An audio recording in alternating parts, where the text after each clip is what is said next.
High everyone welcome back to my channel it's Rimpa. आज के भिडियोटा कि निये निश्चय थाम्बनेल देखे बुझे गेछो। तो যাই হোক পুজোর তার গুনে গুনে কটা দিন বাকি আছে, কদিন বাকি আছে বলো তো অবশ্যই কমেন্টে বলো। তো যাই হোক আমি সকাল সকাল রেডি হয়ে হঠাৎ প্ল্যানিং করে আমি আর মা বেরিয়ে পড়েছি কাঁচরাপাড়া যাওয়ার জন্য। তো আমরা এখানটা স্টেশনেও চলে এসেছিলাম। তো আমরা আসার পরপরই ট্রেন ঢুকে গেছে। দেন তারপরে আমরা এখানটায় কাঁচরাপাড়া পৌঁছে গেছি। তো কে কোথা থেকে শপিং করছো আর কি শপিং করেছো সেটা অবশ্যই কমেন্টে আমাকে বলো।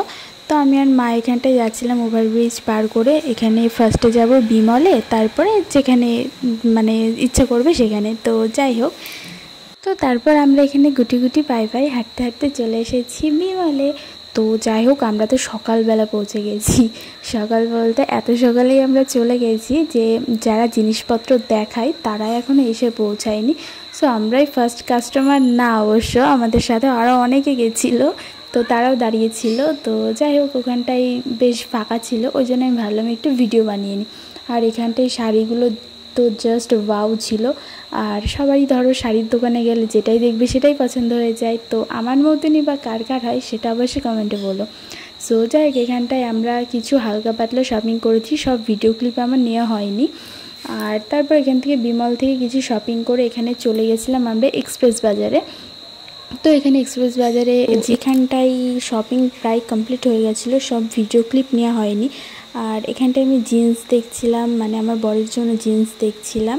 তো তারপরে আমরা এখানটায় তো দোতলা তিনতলা করতে করতে পা ব্যথাই হয়ে গেছে। এই যে আমরা শপিং ব্যাগ নিয়ে ঘুরছিলাম, অনেকটাই প্রায় শপিং করেছিলাম। আর কী শপিং করেছি সেটা দেখানো হয়নি, সো আমি পরের ভিডিওতে দেখিয়ে দেবো। তো যাই হোক এখানটা আমরা শপিং কমপ্লিট করে এবার বাড়ি যাব। তো বাড়ি যাওয়ার আগে হালকা পাতলা একটু খেয়ে নিলাম চাউমিন স্টেশনের পাশ থেকে। তো যাই হোক এখানটায় আমরা এখন স্টেশনে চলে এসেছি, ট্রেন ধরবো, বাড়ি যাব।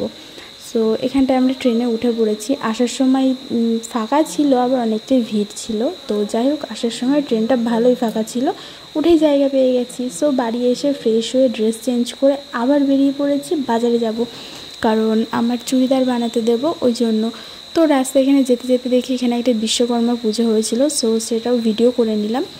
আর এখানটায় তো অনেক ধরনেরই চুড়িদারের পিচ দেখাচ্ছিল, আর আমি কোনটা নিয়েছি সেটা পরেই আমি একবারে দেখাবো। So thanks for watching.